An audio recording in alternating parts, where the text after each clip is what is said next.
Good morning and welcome to our parallel session on students as partners in teaching and learning.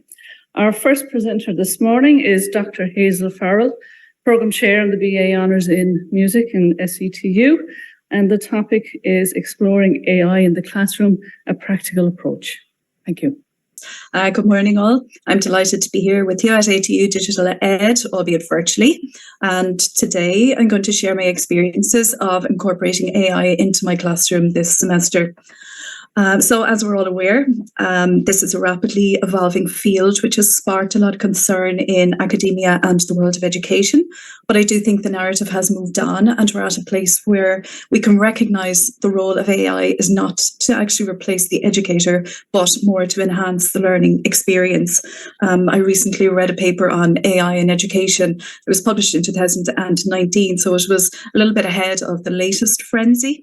And it discusses AI as augmented intelligence and using AI as a tool to do better and to provide more engaging and meaningful experiences. And I think this epitomizes the thinking around using AI to enhance what we do rather than to replace it. So to get most out of our chatbots, we need to recognise they're not actually search engines. They're conversational models and they respond well to incremental prompting. And this is something that we can actually learn how to be good at. It's a skill we can develop ourselves through experimentation, but we can also learn from our students in this regard. And here, I think we're quite familiar with this already, so I'm not going to spend too much time on this. Okay, so why should we bother incorporating AI into our classrooms in the first place? Well, I believe it's our responsibility as educators to evolve and to adapt to change. We're all familiar with Darwin quote about it's not being the strongest of the species to survive or the most intelligent that survives, but it's the one that's most adaptable to change. And I think as educators, there is far more responsibility on us to be leaders and to address change when it does come about. I also feel that by embracing AI in the classroom, we're taking the early steps in fostering a culture of integrity through transparency. So we're acknowledging the fact that AI is our new reality. We are using AI in education and we want to be transparent about it. We want to teach the students to use AI responsibly and also to teach them about the limitations and the benefits, and we can learn this together. And I think this collaborative approach promotes student engagement and deeper learning, while also providing the students with relevant and essential skills that they will need ultimately in the workplace. So the ideal would be that our approach involves or evolves with the integration of AI into our practices, like that PED AI Goji term that people don't really like too much. But it's a variation on the flipped concept where AI is used at home for personalized learning and building foundational knowledge. And then the classroom is for deeper learning and the application of that knowledge. But the challenge with this is the significant investment that's required of our students in their own learning journey, because it relies heavily on independent learning. Okay, so I'm moving on here to what we've been at this semester. So the first foray with AI was with my Year 1 music research students. So they had completed a project where they wrote a programme note on one of the pieces they were going to be performing this semester, and they had already submitted that. So what we did was then we asked ChatGPT 3.5 we were using at the time to complete the same piece of work. We pulled it up on the screen in the classroom and we evaluated the results. So we learned a few things here. One of the things the students realised was that they actually needed some foundational knowledge in order to be able to actually evaluate what the AI had generated, because if they didn't have that foundational knowledge, they wouldn't know where the gaps were, what the strengths were, and so on. So that was one bit of learning. The other thing they identified was the tone of the material generated by the AI. And in our case, it turned out that it wasn't very academic. It was more like a promoter or a fan of the pieces of music. So they identified this as an issue, and our learning was maybe we need to modify the prompt in future. We also identified bias as well, so it wasn't very subjective. So the students then asked if the results were biased, and the AI came back and said yes, and it identified gender bias, racial bias, and cultural bias. So that was strong learning for the students as well, and it also empowered them with their own voice, that what they had to say was valid, and that AI was not necessarily the be all and end all or the solution to everything. So I think that was important learning too. We've used it quite a lot to initiate research projects and basically getting the students off the blank page. Over the last couple of weeks, I've been working with our Year 3 students who are transitioning into Year 4, and we're setting up their dissertation topics. So what we did was we used AI to help us in that process. So we started with the general topic they're interested in and then narrowed it down to more focus, the normal way you would do this. But what we did with the AI is we put in their general area of interest. We asked it to suggest viable research topics based around this. So what it did was, this was ChatGPT 4. It gave each student a list of 15 viable topics, and this was everything from an analytical approach to exploring thematic avenues, to looking at social impact, to looking at stylistic evolution of different pieces or types of musics, and then we also generated reading lists. So the reading list had about 10 different sources in it, and what was really useful was it also had a summary of how the particular resource related to the topic. So then I sent the students off, I emailed them a copy of each of those things, the reading list, the suggested topics. They went off for the week to explore this further and come back to me and then say, yeah, okay, this is something I think I can focus on. So that's been really good for us. Structuring, interestingly, it's something in the feedback survey the students completed for me on AI and how they used it this semester. This was one of the ones that most of them hit on, that they had used it to help them structure an essay or structure a presentation or whatever. So I think they can learn when they see good examples of structured essays with good subheadings and things. They can use this in future then to help them in their own learning. So this was actually quite valuable. And also beyond the classroom, to do up structuring templates for CVs, how to draft an email, how to write a letter or a personal statement when they're applying for work or whatever it may be.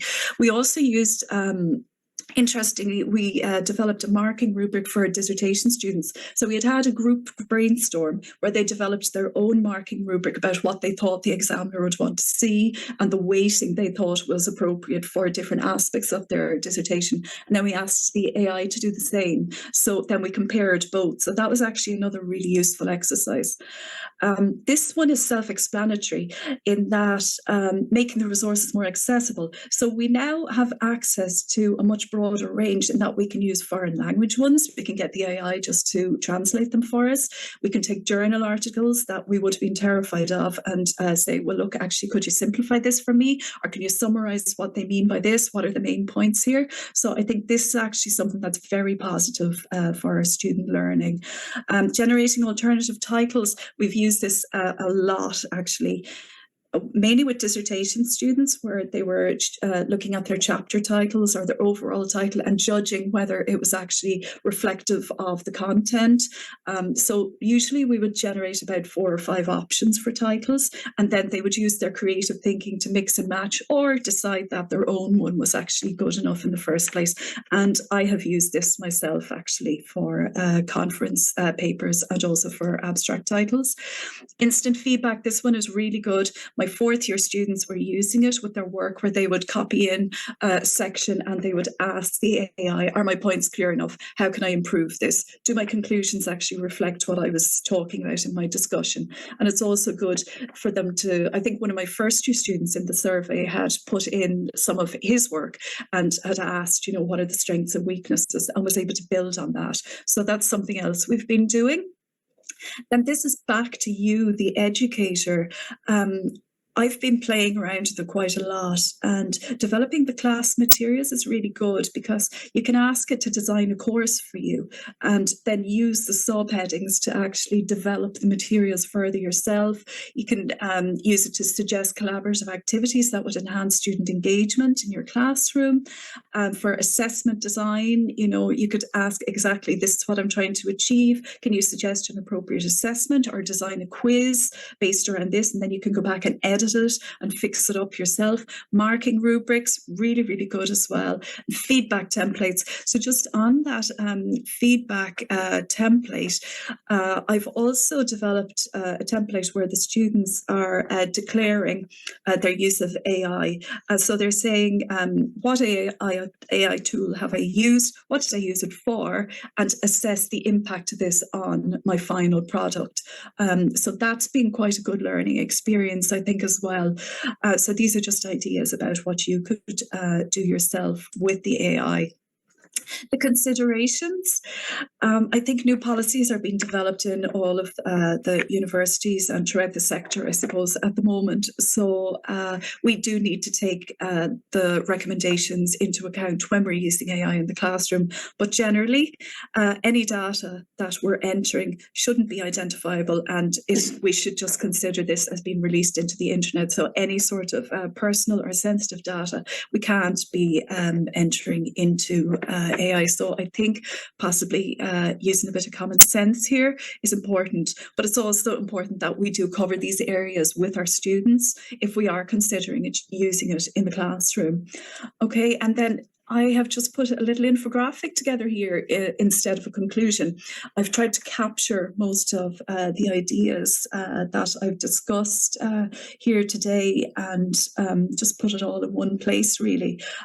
So I think for me, and basing my learning on, the student feedback as well, I'm looking forward to moving forward next semester and delving even further into how I can use AI in the classroom to enhance my student learning experience.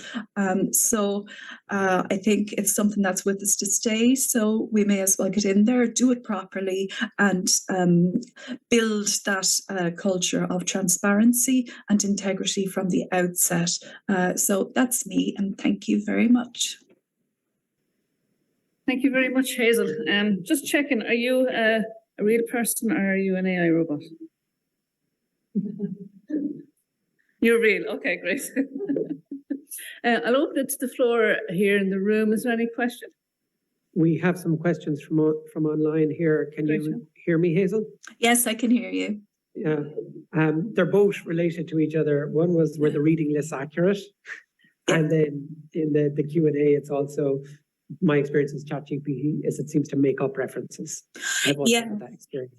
Okay, so what I learned with this one is there's a difference between the references it's citing and a reading list. So if you specifically ask for a reading list, it gives you a genuine list of resources.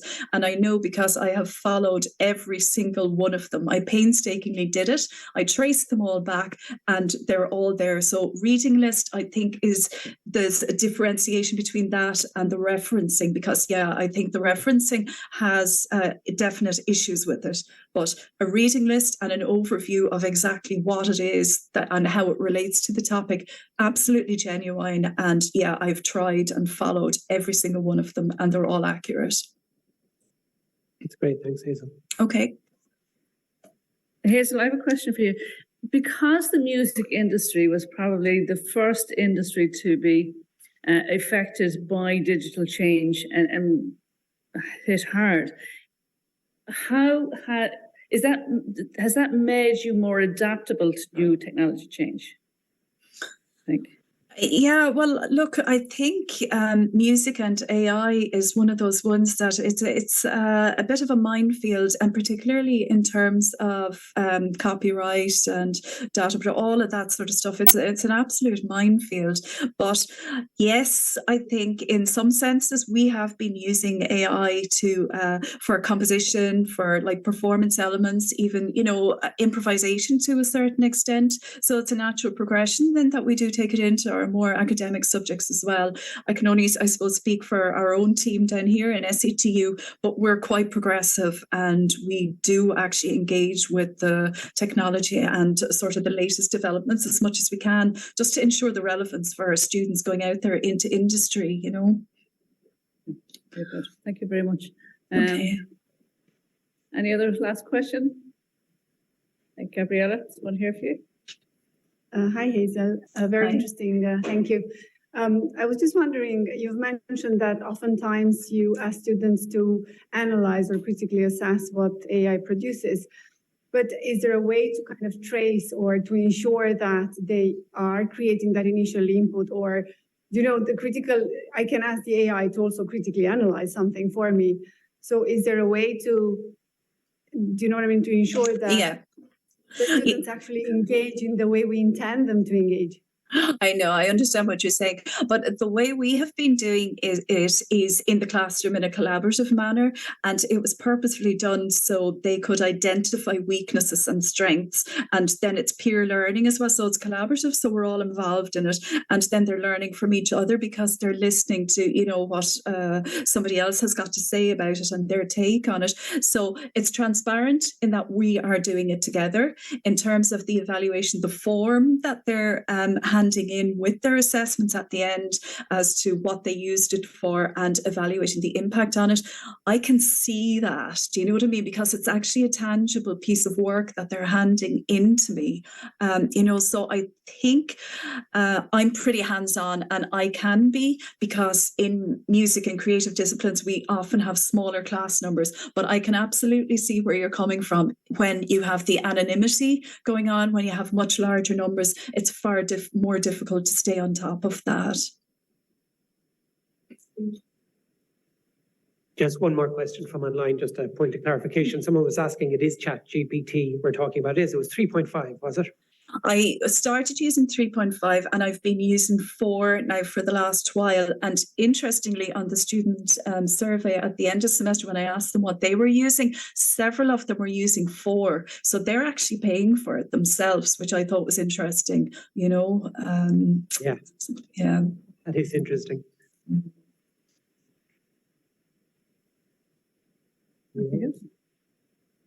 Okay. Thank you very, very much, Hazel, for kicking off the session. Thank you. I'm sure to hear from you again.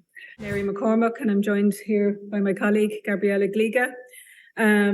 We've taken a bit of a more traditional approach away from the AI in terms of our initiative. And it's looking at the impact of experiential learning beyond the lecture hall. So stepping outside of the box being the lecture hall. What we're going to go through is going to have a look back on what our objectives were when we were putting this event together initially, and give you an overview of what we did, what was that experiential learning initiative that we put in place for our undergraduate students at ATU in Galway. Then Gabriella, I'll hand you over to Gabriella, who will take us through the student feedback and the impact from a student learning perspective and our lessons learned into the future in terms of running an event like this next year. So what did we do?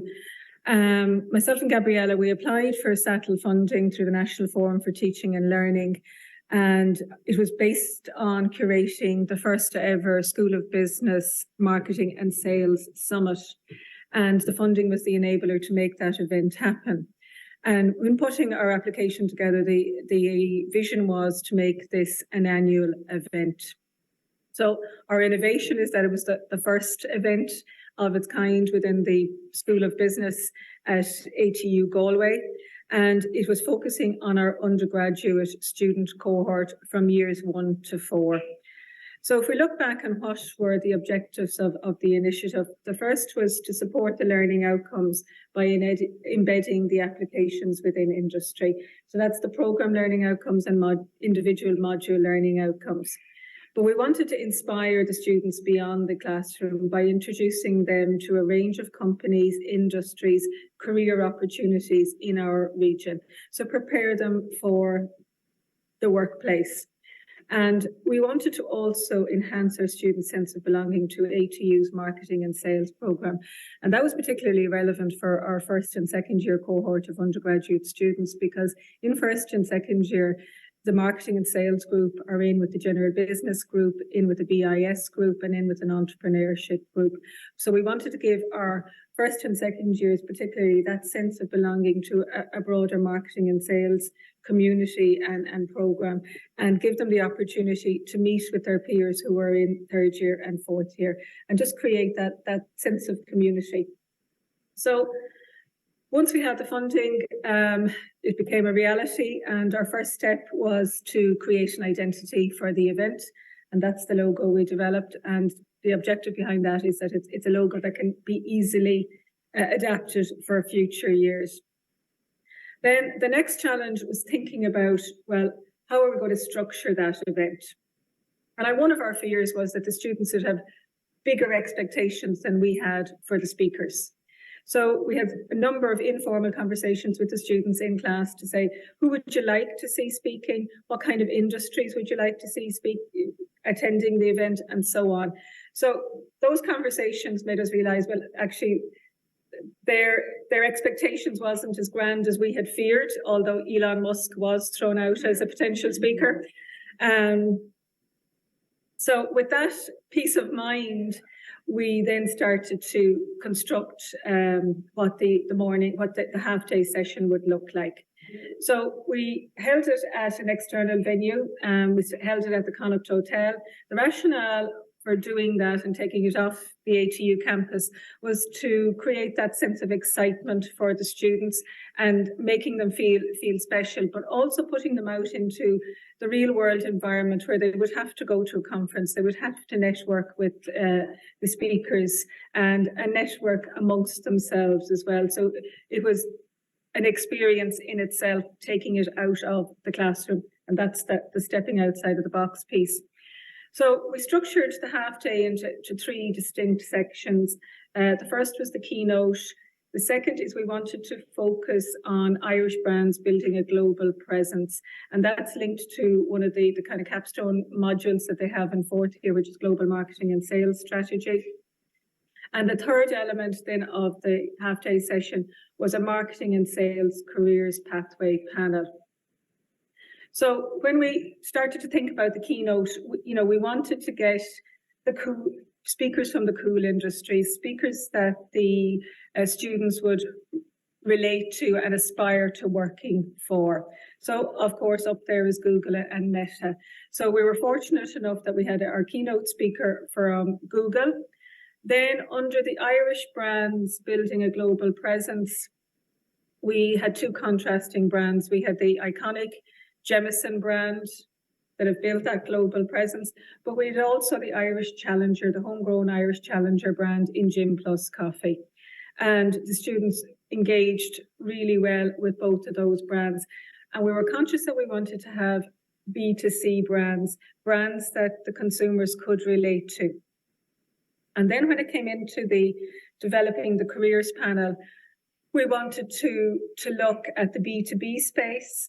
We wanted to look at the sales space. We put in a charity, so the impact sector, because that's a sector that students don't see as a potential career pathway. But it was one that surprised us as to how well they engaged with that sector. And the final industry in that panel was somebody from Meta. So again, very much a career pathway into working in a tech company and one of the big tech companies. So that was the structure of our half-day event. And we had that opportunity for questions and engagement with the speakers, but also if they wanted to take that conversation in a different vein on a one-to-one basis, that opportunity for networking was there as well. So the impact of that is that we had 112 undergraduate students attend from years 1 to 4 on the Bachelor of Business in Marketing and Sales, and seven of our lecture colleagues attended also. So we had full houses and an attentive gang, and overall, I'll hand you over to Gabriella, who'll take you through what did our students say.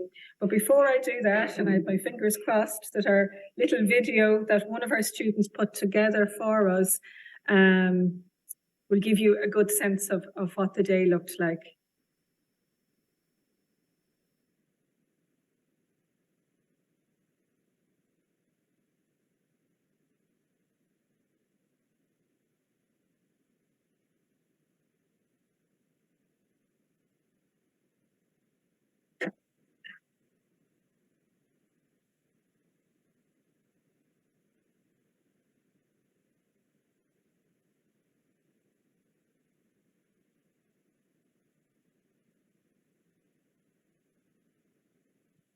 So that video was compliments of Kieran Riley, one of our fourth year students in the Bachelor of Business. That gives you a little flavour of what the day held.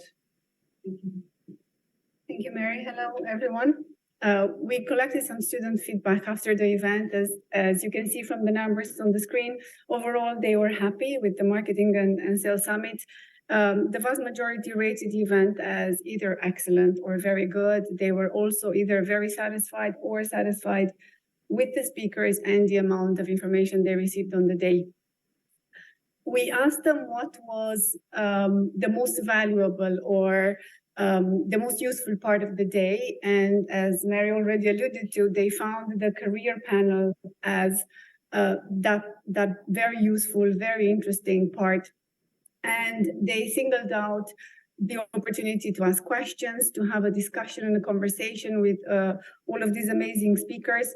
And of course, there were those of our students who picked up one of the speakers as their favorite things, or maybe one of the brands as a story that they really resonated with. And again, overall, number one, the discussion, hearing about those experiences was one of the highlights of the day. We also wanted to see what were the key takeaways for our students and the impact the day actually had on their learning experience. And we had lots of lovely mentions and quotes from our students here, but we tried to group what they said under several themes. And these are the most common topics that came out in the feedback survey. And at number one there is excitement, and I'll tell you about that in a minute, but also we singled out motivation and connections. So motivation, interestingly, we found that after the event, and as the quote there suggests, motivation to do better in college. And we actually felt it, that there was this excitement and buzz after the event in the classroom. And as many of us know, sometimes it's difficult to achieve. Then the connections, they really enjoyed the networking side of the event.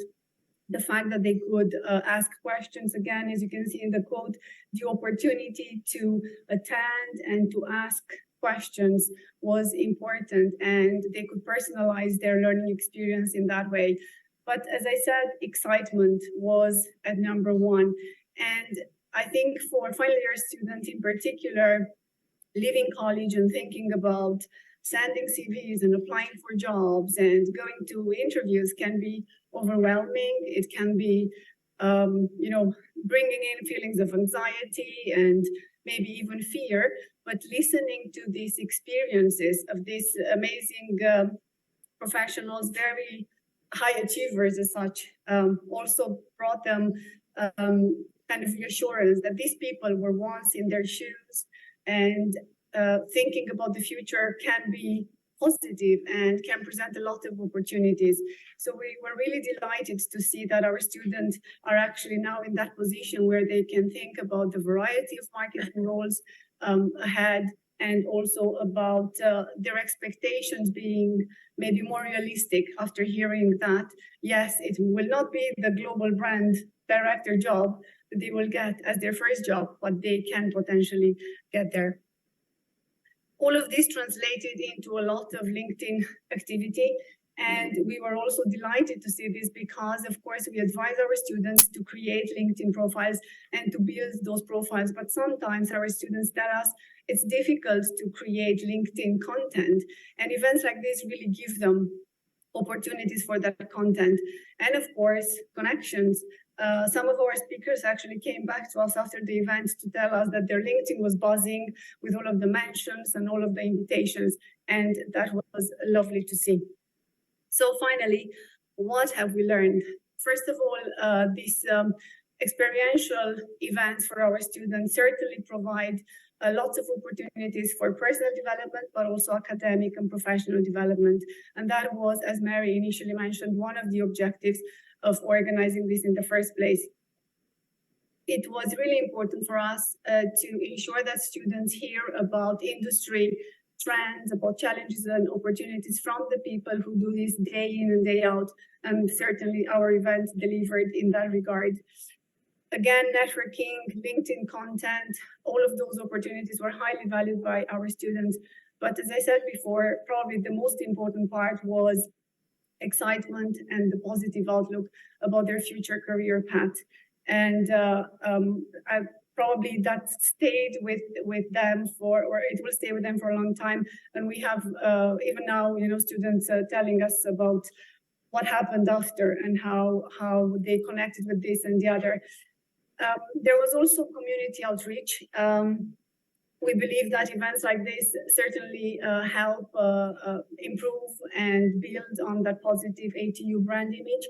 And it will always provide future opportunities for partnerships with industry and community. For instance, following the event, one of our colleagues is actually talking to Galway Simon community at the moment to create a student event next year. So for us, what next? As Mary mentioned before, we intend to make the summit into an annual event and keep our students as partners in this initiative. And from everything we've learned and everything they told us, we plan to include more interaction, to create more spaces for the dialogue with our speakers. We also plan to have our students engage from the very beginning in organizing the event. And also we plan to create more links with assessment. This year, there were a couple of assessments linked with the event, but we believe there is room to build on that and have that connection from what we do in the classroom with what happens in industry for more authentic assessment. Thank you very much for listening.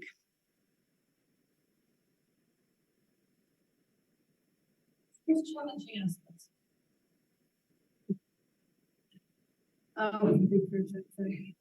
Yeah, it was waiting on the emails and confirming and depending on a large amount of people saying yes to this, and Came to a point where we had bigger aspirations for the global brand piece. So we actually had a series of metrics and people, one or two didn't turn up. Actually, we did see in the world, we've got enough content to make this engaging session for the students.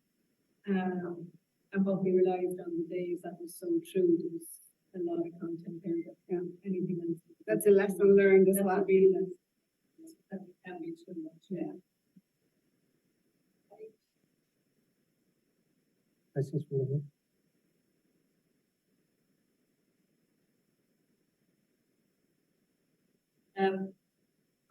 So, students involvement, what they actually do, besides attending, it was limited on this occasion. So the first step is input into the types of speakers in the industry and what they want to get from the event. That was the first piece. Second then is we got them to register for the event as if they would an event. At the event, it was the third years and the fourth years then that helped out today, with the third years taking the registration at the door. Third years were doing the mic job for us. They were volunteers though. Volunteers. And then the fourth years were, saw the video from Kira, they were creating the LinkedIn posts to manage the event. And then the assessment pieces then, which were very much reflective pieces, was the other thing. So we've been fortunate to get in-tutor funding.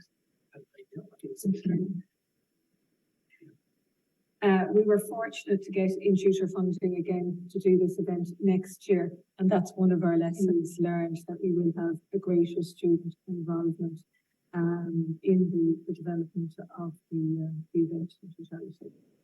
We'll use them to give away our stress and get them to find some speakers and do a bit of the heavy lifting as well. I have to say, I was at the event and it was excellent, and I was very impressed by the students themselves, particularly the third and fourth years. They showed up suited and booted, and they were ready for the professional environment, and the networking and the chat was excellent. We actually thought we wouldn't get them out of the room at the end of the day. We didn't, the hotel had to join us. because they kept talking and asking questions from the speakers. And what the fourth years in particular, the comment that stuck in my head is it took away the fear of what was ahead of them. Because all of the speakers sort of said, I had no grand plan when I was in your shoes 5, 10, 15 and 20 years ago. And one of the speakers said, I wouldn't have hired 21-year-old me. So I think that took away some of the fear of what the future held. You know. Yep. Fantastic. Thank you very much, Gabrielle. So firstly, I'd like to say a very quick thank you to everyone involved in ATU's annual DigitalEd conference. It was great to be asked to present today on what I think is a very exciting topic, which is the Our Student Voice project. So as you can see from our beautiful title slide, the Our Student Voice project is all about student partnership. Now, okay, what is student partnership? Because I know it's kind of been a buzzword recently. So we have a beautiful definition here on the next slide, just to give you an idea. But essentially, student partnership at its core is basically the implications of perceiving students as partners rather than this traditional kind of consumer look. It's about viewing students as active members of the institution with which they share a strong sense of allegiance and commitment. Allegiance, words. But yeah, so essentially within our Student Voice project, student partnership was essential at all levels. So firstly, throughout the development of the resource themselves, and then the student union were involved, consulted, we provided feedback and content. And then secondly, however, as well, the goal of the project itself is to enhance student engagement within the university at all levels. So the project looked at training our class representatives specifically, although it is open to anyone who's interested. Class reps are obviously, as we know, fundamental within HEIs because they feed into program committees, provide invaluable feedback and so much more. However, as a class rep myself in the past, I know it can be very daunting showing up to quite like formal meetings with agendas, minutes, things like that, with no experience prior to that. And it would have been amazing to have something like the Our Student Voice project in my time. So it gives students the confidence to work towards partnership in the university. My colleague Kieran O'Leary will talk you through the specifics of the project itself. But before all of that, I think it's worth discussing some of the ambitions, benefits, and challenges associated with student partnership. It's wonderful to say, student partnership, woo, but I think it can be more complex than that at times. So firstly, the ambition of student partnership is that by working with students, you'll be able to gain invaluable feedback they wouldn't get otherwise. Since they're the ones experiencing, the modules, the assessments, the university policies, and everything that comes along with being a student. So who better to gain feedback and perspective from? As well, the benefits then following on are quite obvious, I think. Ultimately, we all want to improve. We want to improve our modules, our courses, our institutions, and far beyond that. So by viewing students as partners, it removes this power imbalance that exists and allows us to gain, invaluable feedback on how our policies, procedures, modules are actually affecting students. So I was actually at a talk at NSTEP recently about student partnership within, for example, assessments. So instead of, say, simply assessing, assigning students a topic, lectures in a diverse range of topics from, engineering, science, arts, and humanities, involves students in assessments through things like peer feedback, options on the assignment topics themselves, and a whole host of other initiatives. And we saw through, feedback afterwards and the actual quantitative and qualitative data that students loved it, engagement was higher, feedback was very positive. And even with academics themselves, some of their qualitative responses were that they felt the jobs became strangely easier in a way. And as well, of course, now onto the challenges, because of course they do exist. I hate when you just go around saying everything's perfect. With student partnership, it's not always cut and dry. There is, of course, a perceived power imbalance at times. And if you look at students, versus university staff, that is a thing traditionally. So students can be seen almost as consumers in a university setting. So to shift away from that narrative can be quite uncomfortable for staff, but also for students. Students have to actually take ownership over things when they're partners, but equally then staff need to relinquish some of that, perceived control. So we take partnerships and assessments again. If we look at our, that's, can be seen. But as well with the Our Student Voice project, where we train class reps to work alongside university staff, and we teach them about university policy and things like that. It can be quite difficult to say, like an 18-year-old fresh out of secondary school to be expected to suddenly have a say within a university. But it can also be difficult for academic staff to take that feedback seriously if it's not maybe packaged correctly. But that's what the Our Student Voice project is for. So it's created via student partnership between the students' union, students, and the university. And it teaches student partnership to our class reps and students in general. So onto the OSV project specifically, I will hand you over to my wonderful colleague, Kieran O'Leary. Sorry, just trying to remember to unmute myself. Thanks very much, Brian, for that, and thanks very much to ATU and colleagues for the invitation to speak at your conference today, as Brian has said. So Brian provided the perfect context for this. The Our Student Voice project is what we would call structured online training leading to digital badges, which is designed to enable our students to participate meaningfully in the quality assurance and the management governance structures of our university. We recognise, as Brian has said, that the background that students have is different to the background that we as academic staff have. They're coming in a lot of cases straight from the Leaving Cert. They don't have maybe the experience that some of us have had over a lengthy period within the university. And yet at the same time, we're trying to encourage them to participate in meetings, to represent the voice of the whole student body.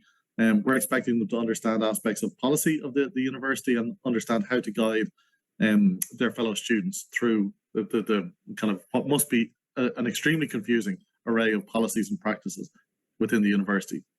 So this is what we were trying to do, just put together an accessible package of online training materials so that students could engage with those materials to prepare themselves for, say, becoming a class representative, for chairing a meeting, for becoming part of a quality assurance panel, for becoming part of a design team, for, say, a new module or a new program, and so on like that. So, but we put together a team, as should be obvious from what Brian has spoken about. This was very much a student partnership program. That the design phase was very much based on student partnership, as the implementation phase is as well. So during the design, we put together a team which was comprised about 50-50 or close enough between students and staff in the university. The staff in the university came from a whole range of different areas. So staff from our quality assurance office, from our learning and teaching centre, and then a whole array of academic staff from across the university as well. The students came from the different campuses that we have now in TU Dublin, and from a variety of different roles, including education officers and other officers as well. So it was a fabulous team. We spent quite a long time working on the design of this. We didn't want to rush through it. We understood the importance of getting something like this right, rather than rushing towards just achieving an endpoint. So even though we had funding, which had a finite period of time, and thanks very much to the Impact Fund, which itself was funded through the National Forum for support. So even though that project had a duration, the project itself, our Student Voice, has been ongoing now for about 2 years. And within the first kind of year or 18 months of that, we had produced what we feel are effective resources. So the way we approached it, we had a series of meetings, and we had a series of engagements as well with students and with staff across the university. And we reviewed literature, from NSTEP and Sparks and places like that, and a lot of international literature, to look at what are the key skills and knowledge that students need in order to engage with the quality assurance structures and the governance structures of a university. Then we distilled that down into what we're calling 13 episodes.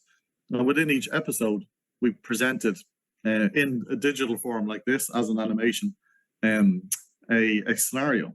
So we presented these scenarios to the students who will be watching these videos, and we asked them, how would you respond in a scenario like this? It wasn't that we were marking them, it was entirely just for feedback to themselves.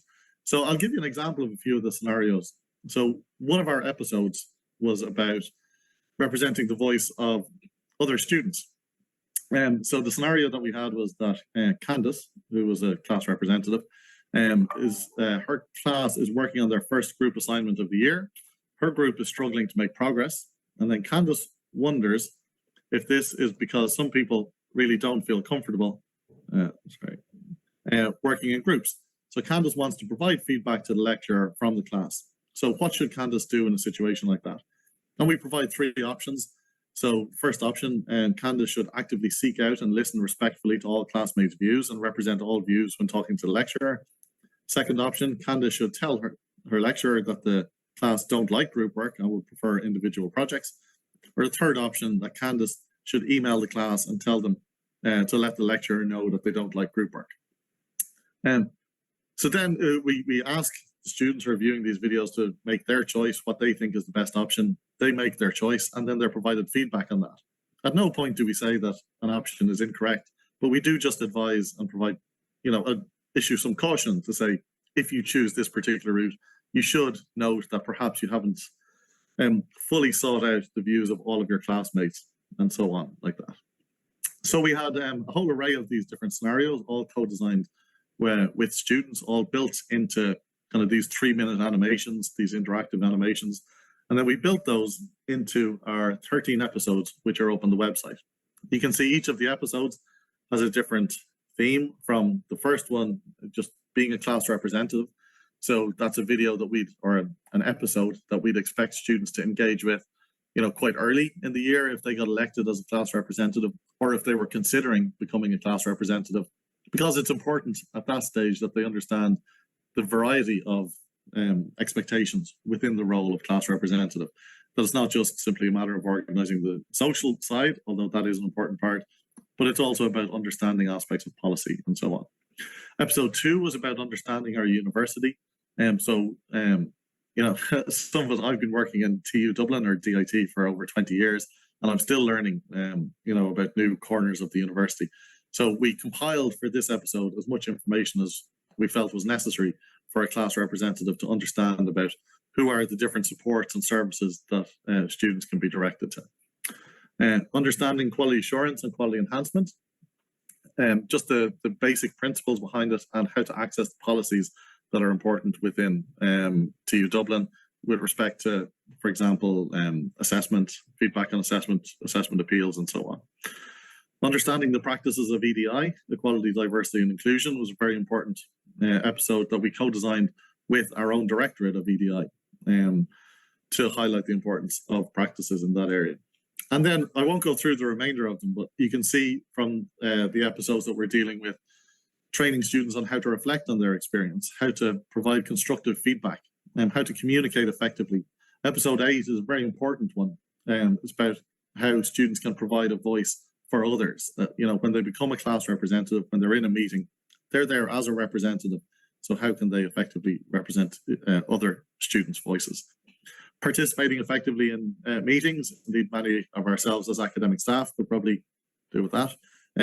Building and managing professional relationships, working effectively with others. And then the final 2 episodes were specifically for students who are invited to become involved in program and module design, or in a quality assurance panel. So we have these 13 episodes. Each episode is designed around 3 key messages. So we know that there's a huge amount that we could build into each of these episodes, but we wanted a student to be able to get through an episode in about 30 minutes. Given that there are 13 of them, that obviously sums up to 6.5 hours. So each episode just has 3 key messages. So, for example, the one on representing the voice of others that I mentioned, episode 8, the 3 key messages are to actively seek the views of your classmates, engage all classmates, recognizing diversity, and listen with empathy and respect. And then on the website, each of those messages is fleshed out. The video is there for people to engage with. And then there's a series of learning activities that students can undertake as well. And if they undertake the learning activities, and if they participate as expected in the quality assurance processes, whether as a class representative, as a curriculum co-designer, or as a quality assurance expert, if they're able to produce evidence to show that they completed the relevant episodes for whatever their role in the QA system was, which they can do through an e-portfolio, and if they get a sign-off from, for example, the chairperson of the quality assurance panel, or from the program coordinator, in case of being a class representative, then they can apply for a digital badge through TU Dublin. And we have a digital badge policy now in TU Dublin, which means that those digital badges will be made available through the TU Dublin website, and they have their own lifespan with them. So that's to encourage students to become involved in these roles, but also to recognize that by becoming involved in these roles, they're contributing a huge amount to the university. Obviously, our quality assurance and quality enhancement processes are dependent on the involvement of students, but also that there's a huge amount that they can learn themselves from this particular process. As a last point, I'll just put this up on the screen to show that we also recognize that involving students effectively in QA and QE requires active engagement of staff. So we've produced some guidance for staff within our university as well, and we've published that up on our TU Dublin website on various different issues. You can see them listed there. These wouldn't be as comprehensive as the materials for students, but they're certainly provided as guidance to staff. And we'd hope in time they'd be used as part of the induction for staff, for new staff, but certainly they're available to all program teams in the university. So that's it from myself and from Brian, I think. So I think we're available for Q&A for the next few minutes if anyone has any questions for us. Thank you very much, Brian and Karen. I have a quick question in relation to our in-tutor project. We have 28 students and academic staff partnership project starting off. So have you any tactics or advice to those in generating a mutual environment of respect and trust and work ethic to get through the project to completion? Brian, do you want to? Sure. I mean, first of all, do the training. Great start. No, I'm joking. I mean, in terms of, I guess, advice to academics and things like that, just to value student feedback and remember that, you know, for a lot of them, they might only be 18, 19. They've gone through an education system where everything's just prescribed to them to learn essentially off by heart for the most part. And then so they're in college where, you know, we might be asking for feedback on assessments or to help in quality assurance for programs and be sitting in on like quite formal meetings. And then for the in-tutor project, you know, there's a lot of, I suppose, proactivity involved on the student side and lecturer side. So just to acknowledge that and to try have some empathy, I suppose, for students who might be a little bit like nervous starting off. That's anyway useful at all. Was it all businesses or was it any fun? I think we had lots of fun, Brian. I'm having a great time. It was actually very good. Sorry, Kieran, go ahead. No, just saying, over the course of the project, we must have met about 30 to 35 times. So we had a huge number of meetings, and each of them were very focused on what we were trying to achieve. So I think, you know, just having a plan like that and setting out your expectations from the beginning, I think are very important parts of it as well. Very good. Sean, have we questions? We've one question from online, Kieran. It was what software was used to create the scenarios? The scenarios, we were lucky enough to have funding, as I mentioned, that we were able to go external with them. So they were all developed with kind of HTML5, but we didn't develop them in-house. They were all external. So again, we were fortunate with the funding that we could hire someone to do that work for us. Good stuff. Hi, my name is Rachel McCarthy. I'm a lecturer here in ATU in Galway. Well done, guys. That sounds very interesting. My question is, and it's one of your slides that lists the episodes there, Kieran, and just wondering, some of this stuff I'm just thinking would be very useful for people going on placement, or there you go, thanks. People going on placement or people going out in their, you know, their final year in college, like the likes when they get into industry, they're communicating effectively, participating effectively in meetings, building and managing professional relationships, working effectively with others. Have you thought about, you know, using that for people going out on placements or in their final year as kind of, you know, personal effectiveness training before they go into the workplace? Because you have the resources already. And can we get the resources too? Are they open resources that we can all look at? I'm wondering also. Yeah, absolutely. If I can access the chat, I'll put the link in. But if I can't, you can just Google our student voice TU Dublin and you'll be able to access them.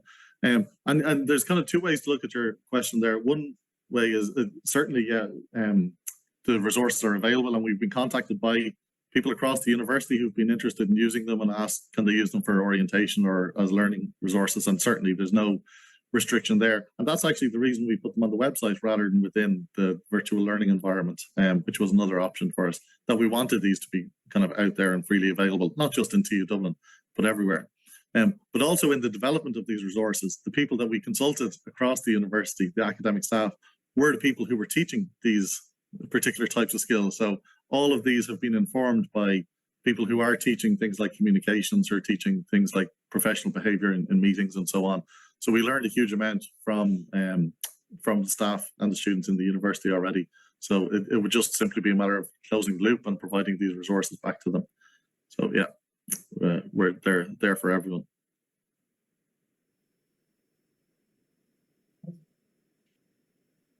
Very good. Thank you very much, Kieran and Brian. Hi, everyone. My apologies that I cannot be joining you in person today. I hope you're having a wonderful day. It sounds like a brilliant event. My name is Rachel Skelly, and I am the Mutual Respect and EDI Officer in IADT out in Dunleary. Today, I'm going to be talking to you about our wonderful Moving Parts animation project. So it's a student-led interinstitutional creative collaboration between IADT, Active Consent at University of Galway, and Bystander Intervention at UCC. So just before I jump in, I just want to give a quick note to say that we will be exploring themes of sexual violence and sexual harassment during this presentation. So if any of that material becomes too challenging, feel free to step out for a few moments and practice some self-care. If you don't wish to step out and you want to stay at your seat, just pop your 2 feet on the ground and take 3 nice deep breaths. And then if you still need to ground yourself a little bit more, if you want to just have a look around the room and in your head, describe some of the objects around the room to yourself. And that's just a nice little grounding exercise. And then we also have the details here for the Dublin Rape Crisis Centre's 24-hour national helpline. So do please feel free to reach out at any stage if you are affected by any of the material. So who are we? We are Dunleary Institute of Art and Design Technology. We are the only Institute of Art, Design and Technology in Ireland, and we focus specifically on creative, cultural and technological industries. So our mission is to develop excellent graduates who are highly valued, who live and work as true global citizens, actively contributing to the development of their industries and wider society. We are also home to the National Film School, and so that's a really important aspect of our kind of creative technologies. And then finally, so Moving Parts builds on the long established record of social and civic engagement by our animation students at IADT. For many years, our students have harnessed their creative and technological skills and expertise to tackle real world problems in collaboration with external partners. So a big part of this is that, we want our graduates to not only be experts in their field, but also to be ambassadors for equality, diversity, and inclusion principles. And one of the ways that we do this is to embed EDI, equality, diversity, and inclusion, into their curriculum. And through this, embedding it into their curriculum, it's also embedding it into their creative practice. So it's one of the key things that they will bring forward with them when they move into industry. The Moving Parts project is a direct response to the framework for ending sexual violence and harassment in higher education institutions. Now, some of you may know this referred to as the consent framework. I'm sure, well, I hope many of you are familiar with that in your own institutions. So the framework for ending sexual harassment and violence in higher education recognizes that there is widespread evidence of sexual harassment and violence in colleges, with female and non-binary students disproportionately affected. One of the key recommendations of the consent framework is ongoing messaging to disseminate information consistent with the framework aims for cultural change and awareness raising. And this is really where our kind of key response comes from. Now, research shows that clear, long-term and peer-led communication strategies around consent and sexual violence and harassment are required to have maximum impact. So we within Moving Parts have really, really clear messaging, and we are undergoing a long-term dissemination process, and the project itself is peer-led across staff and students, and it is in line with the national rollout of active consent and bystander intervention programs. I think it's really important to recognise here as well that we hear an awful lot about sexual harassment and violence in higher education. This is an issue that is widespread across our society, but higher education institutions are taking the lead on tackling and addressing it. And that's a really important piece for us to recognise, that it's not a localised issue to higher education, it's a societal issue, but we are leading the way in addressing and tackling it. So what we did for Moving Parts, we coordinated the National Animation Campaign, which is a suite of 15 animations which explore sexual consent, sexual violence and harassment, and bystander intervention. And the project was funded by the Higher Education Authority. The campaign aims to bring about cultural change across and beyond third level institutions. It aims to support survivors and to reduce violent acts. Now, one of the key things in terms of that phrase there, beyond third level, so that's again really important in terms of our widespread dissemination. And one of the key ways that we did that was we invited a number of stakeholders from further ed, from second level, and from other outside organisations to join us at our launch of the event of the project. So one of the ways that that's really important is it widens the dissemination of the project. It promotes the work of our students, and then it also raises the profile of our institution across the community.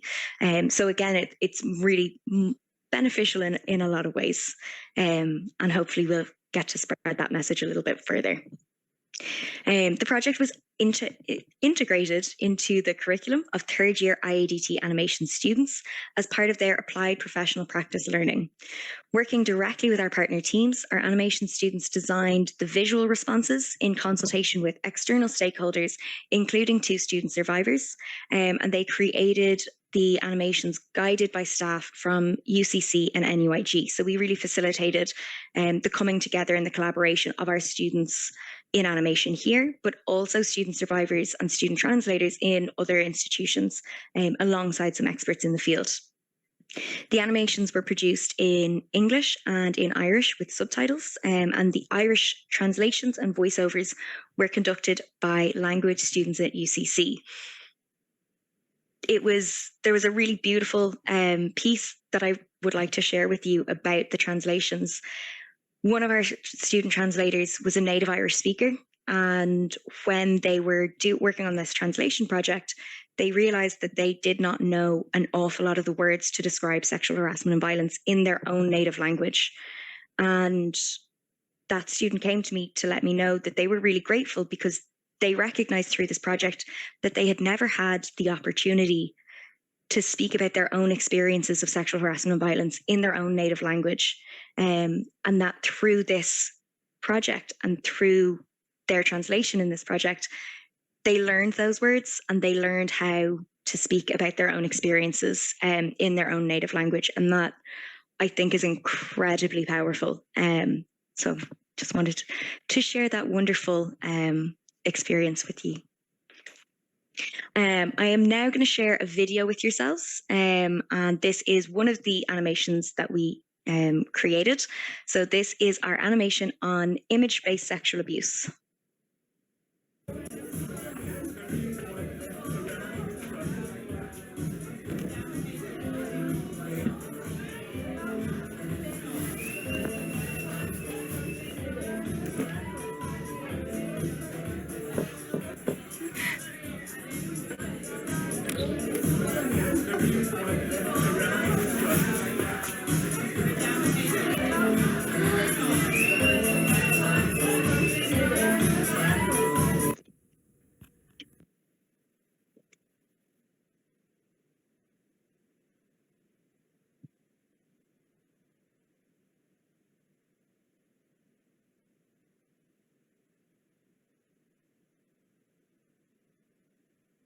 You wouldn't do it in person, so why do it online?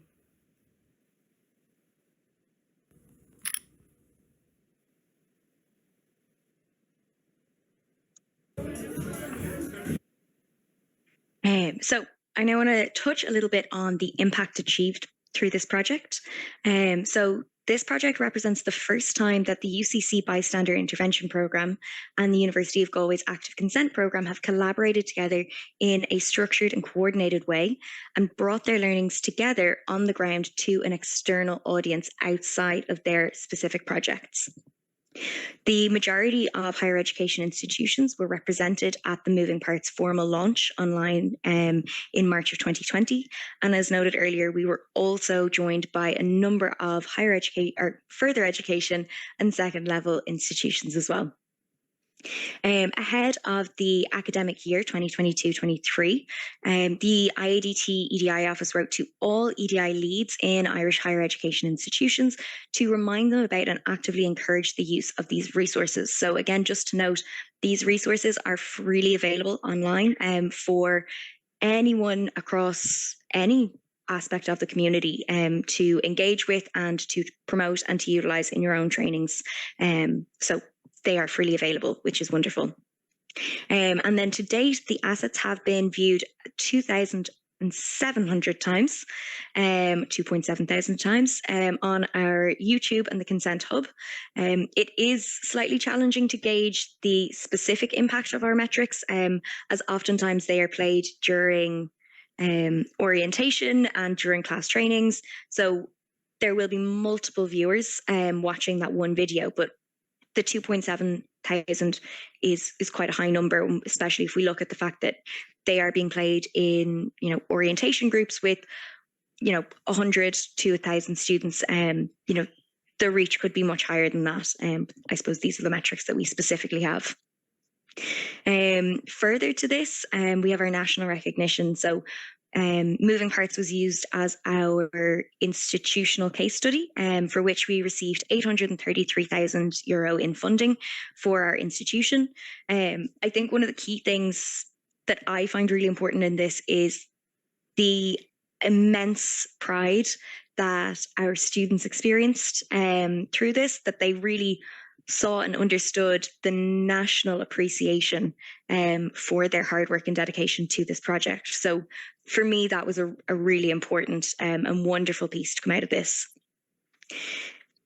Some areas for future development. So the animated shorts mean that it's slightly limited in the depth of the nuance, I suppose, that we can explore around sexual harassment and violence, but it also strengthens the engagement.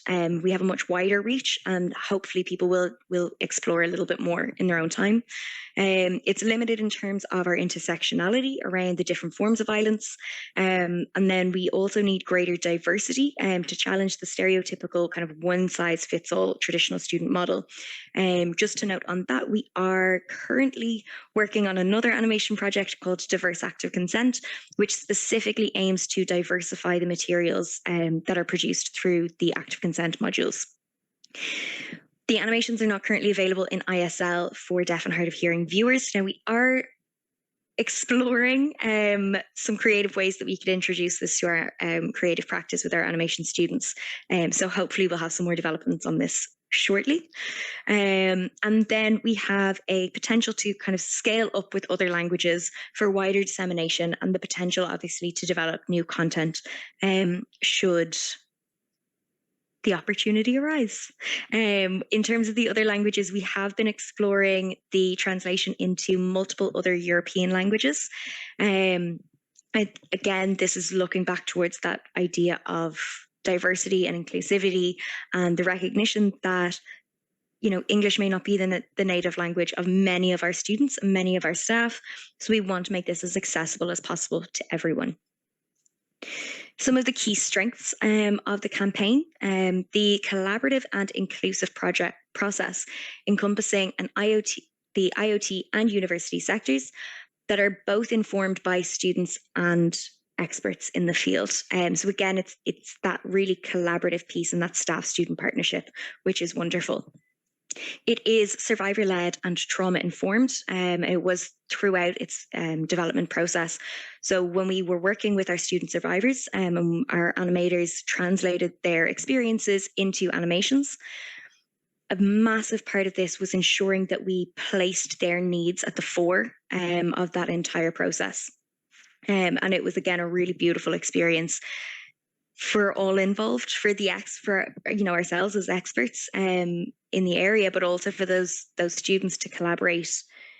It was truly beautiful to see the joy with which the student survivors felt from seeing the visualization of their experiences in a way that would help others into the future, and then the joy that our animation students felt by being able to provide that to other people. It was really wonderful. It is culturally agnostic and universally designed. So again, I suppose part of this is the fact of animation as a medium. It's quite easily translated, and it makes it that little bit more relatable to people of different demographics. So animation is less triggering than other forms of visual representation, which again is a really important piece when we look at dealing with sexual harassment and violence. Animations are credible, authentic, and accessible, effectively and meaningfully communicating complex and sensitive issues. They are engaging due to their brevity of duration and clearly distilled messages, and they serve as conversation starters. So again, when we spoke earlier around the lack of depth of nuance, these are really that first point of engagement for people. And we hope that following their engagement with these animations, that they will go forward to learn more and to engage in the programs that are available to them. Animations can be easily integrated into training and curriculum, and they have been again made freely available to all HEIs and relevant groups. The translation of assets for Irish-speaking communities is really, really important. And furthermore, when we look at our second level colleagues who are utilising these can be used as, educational resources for learning of the Irish language. So again, there's that multidisciplinary piece there. And then we have the potential to develop a programme for feeder schools within our community based around these resources. I'm going to show you another animation now, and this is one of our bystander intervention animations. So again, just a reminder that if you need to take a moment to ground yourself, please do so. The following video explores themes of sexual violence.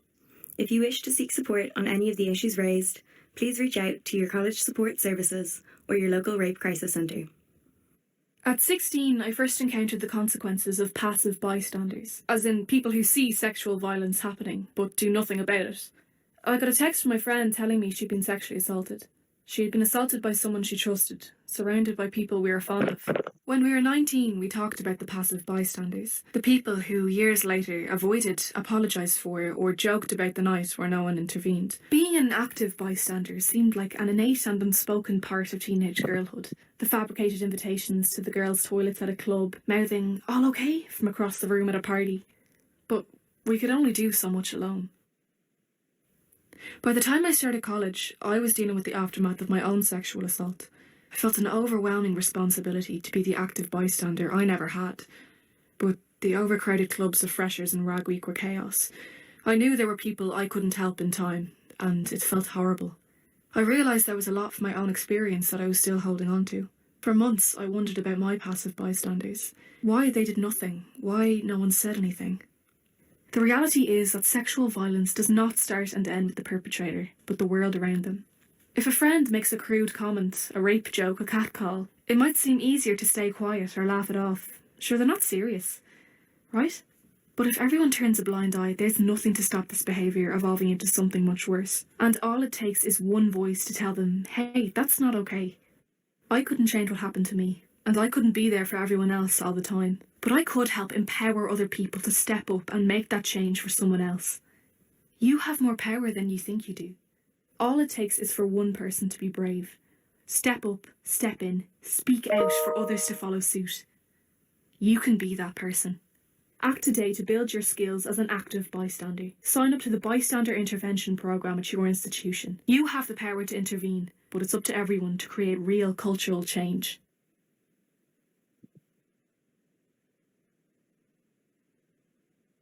Wonderful. The following video there we go. So if you would like to learn more, I have some links here that I'm happy to share afterwards, which look at our case study for our institutional case study, our YouTube channel in which you can access all of the resources, and then finally the Consent Hub, which is hosted by University of Galway, in which you can find the Moving Parts project and a lot more information if you wish to learn more and explore more around sexual harassment and violence and consent. So thank you very much. And yeah, I'd like to open the floor to questions if you have any. Stop sharing that now. Thank you very much, Rachel. That was a fantastic overview and a fantastic achievement and output from your project, and your students and all involved should be very proud of it. It has huge power and an enabler for people as well. Thank you very much. Any questions here, Sean? Oh, we have a question over here. Justin. Hang on one sec, our online people won't hear you. Oh, perfect. Thank you. Rachel, thanks very much for that. It was very interesting. I work at Mayo, but have been involved with sexual and gender-based violence for a number of years. But just in terms then, whenever you launched the initiative, how did you work with the support structures within the university so that they would be in a position to respond to students' needs as the awareness was raised then? Absolutely. That's a really wonderful question, and thank you for raising it. Whenever we are running any form of initiative around sexual harassment and violence, we are in consistent communication with our counselling services to make sure that they're aware of what we're doing, when we're doing it, and what groups we are working with. So it's really important to maintain that level of communication with our own counselling services so that they're aware of potential influxes. But then we also have, other external supports available to our staff and students. So again, that Rape Crisis Centre helpline is really important. Thank you, Rachel. Thank you, Justin. Anything else, Sean? There are some comments online. They're not so much questions, they're offers of help with translation into languages, etc. I'll send them on to you. Absolutely wonderful. Thank you. Yeah. Anyone else in the room? Okay. Thank you very much, Rachel. And we wish you the best of luck with developing it further. And Sean will send on those extra contacts for you as well. Brilliant. Thank you all so much. Thank you for the opportunity to present today, and thanks for all the assistance here in ATU. So today I am presenting on navigating the liminal space, and does it result in positive affirmation or dissonance and disruption? So it is a study of the impact of clinical nursing or clinical placement rather on student nurses, and it was part of my PhD research. So a big shout out here to Juliette McMahon in UL and Mary Fitzpatrick. I hope they're watching online. They kept me upright during the process of undertaking this study. So this study sought to provide insights into specific factors within the liminal space of clinical placement and the impact that these factors had on student nurses in the Irish context. So the data was collected between March 2018 and March 2019. And the factors that I'm speaking about are the existing organizational structures and power structures that student nurses have to traverse within the liminal space of placement. So we were specifically interested in the impact that these factors had on perceptions of the student nurses' chosen profession and on developing their identity. So the problem, I suppose, that we identified initially, or that I identified initially, was that the healthcare system in Ireland has for a number of years been experiencing shortages in attracting and retaining nurses. So the research here today will be reporting on the lived experiences of student nurses as they navigate the liminal space during their clinical placement. And students and qualified nurses make decisions around whether to stay or to leave the profession. So the first term, I suppose I need to, my animations aren't coming in correctly, but anyway, the first definition here that I suppose I need to clarify is what is a liminal space. So it is derived from the Latin for a threshold, and it was defined by Larson in 2014. So it's a psychological process of transitioning across boundaries and borders. So it is apt for students.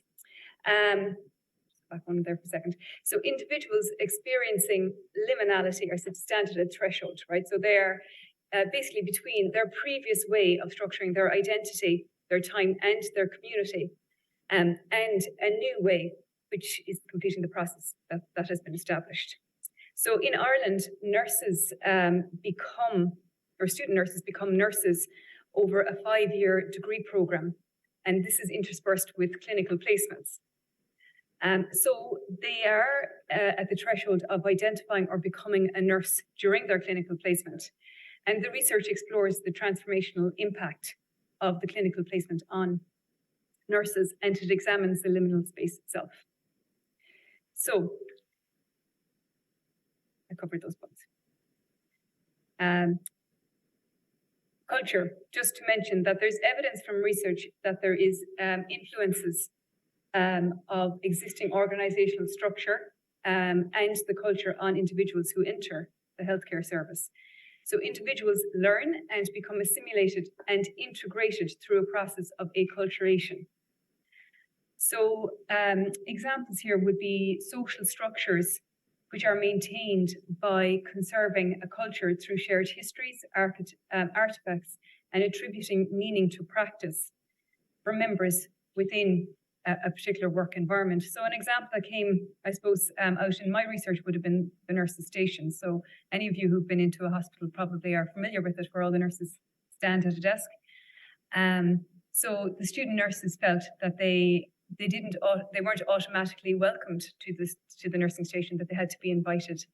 So the nursing station, for example, stood as an artifact within that work environment. The other thing that the research looked at was agency.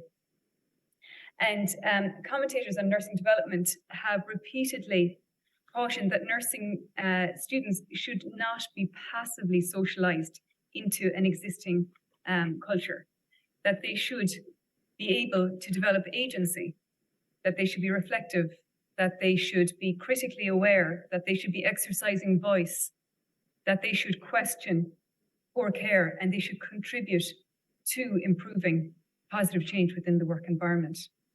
So students can possess agency or a countervailing power. So just to take a look at the methods here, the study adopted a qualitative constructivist approach utilizing diary and interviews. Once ethical approval was secured, I mentioned the data was collected between 2018 and 2019, and participants were purposefully selected. So 24 students were involved. They kept diaries for me, and I also interviewed them. And they were interviewed and kept diaries during their 3rd year placement and their final year clinical placement. 15 of the student nurses were in general nursing and 9 were in mental health nursing. Preceptors, just to clarify what I mean by a preceptor, they are the experienced nurses who are tasked with supporting the students while they're on clinical placement. So 11 preceptors, or qualified nurses who teach students during clinical placement, volunteered to participate in my research as well. And they were selected on the basis that they were working with the student nurses. The interview diary method, it offered observation by proxy. So by this I mean that obviously I couldn't stand and watch nurses and nursing students during all of their experiences out in the workplace, but the diaries would reduce the risk of forgetting inaccurate information and to collect more accurately their perceptions while they were undertaking their clinical placements. The analysis, sorry, just to also mention there, the analysis was done by thematic analysis, which was adopted for the research that was undertaken, and the initial themes were identified in Vivo, if you're familiar with that, in Vivo version 11. So it's the sub-themes I'm going to talk about today, and these are as follows. So perceptions of a hierarchical culture emerged. So students perceived asymmetric power. They identified that there was a them and us within the liminal space in which they were interacting. Perceptors were identified as signalers of culture. So according to the students' perspectives, students followed and were directed by the behavior of the preceptors. They did reflect that positive cultures existed. So this in particular was apparent when they got affordances or opportunities to learn, but they didn't always get opportunities to learn. It was also positive when they were involved in teamwork and where there was a lot of support. And also student agency was evident, particularly as the students progressed through their education. So it wasn't evident initially, like in third year, or where they were, and when they were reflecting on previous clinical placements, but it became apparent as they progressed into their final year. So in terms of discussion, the first point I'm going to make here is that students reported a culture shock when they went into the work environment.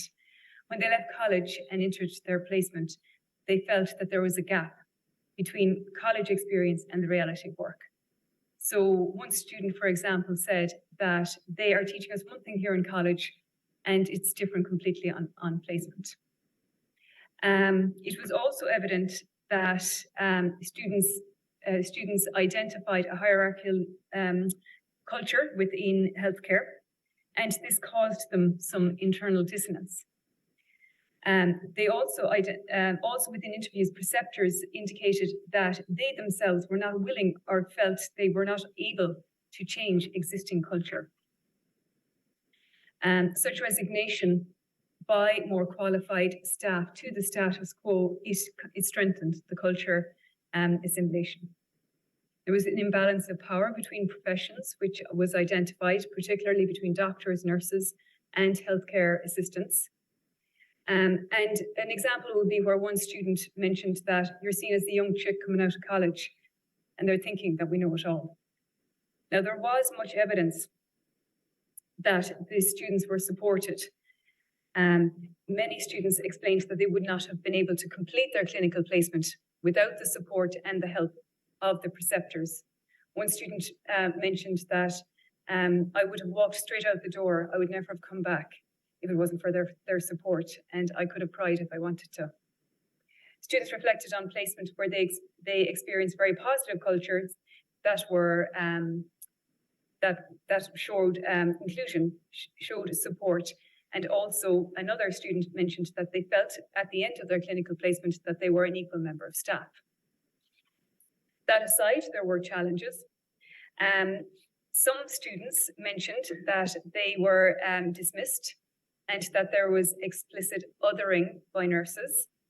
They were spoken to in a derogatory and dismissive way, that they had to conform to this whole thing that the doctor is higher within the work environment, and that you had to do it their way, whether right or wrong. There was a perceived lack of power to resist or events change, and also that when they did try to exercise agency, they found it incredibly challenging. Students also reflected on the preceptors themselves, or the teachers, the nurses who were teaching them within the work environment. And the students felt the preceptors themselves were under supported. They identified that some nurses were burnt out, that they did not want to teach, that they were stressed already, and they didn't want someone shadowing them around the wards. Students found that it was easier to conform to the ward culture, and it would make their life easier if they didn't stand out and if they didn't rock the boat. So just to conclude, the student's experience during the liminal space of placement, it can contribute to difficulties and dissonance, or it can strengthen their identity and affinity with nursing. And this seems to vary depending on the experiences that the individual nurses have. My research also identified that the ability to assert themselves or to exercise agency, it grew with their education. So initially, as I mentioned there, they conformed, but they did raise questions and they did assert their agency in terms of what they felt were lower level or day-to-day routines and tasks. So, thank you.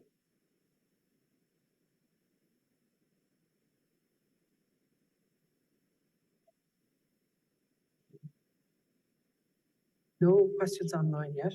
Okay. In relation to colleagues that where the student was in on placement, and they expressed their authority, not authority, their agency or opinion. Was there evidence of change of public practice? No, there wasn't. No. The students didn't perceive they made any change. Yeah. And is that disheartening? Yes, and it was. And some students did mention that they were thinking of leaving the profession after their clinical placement. Not the majority, though, is to say. So some did. But even if it's recorded at all, I would assert that that is a difficulty.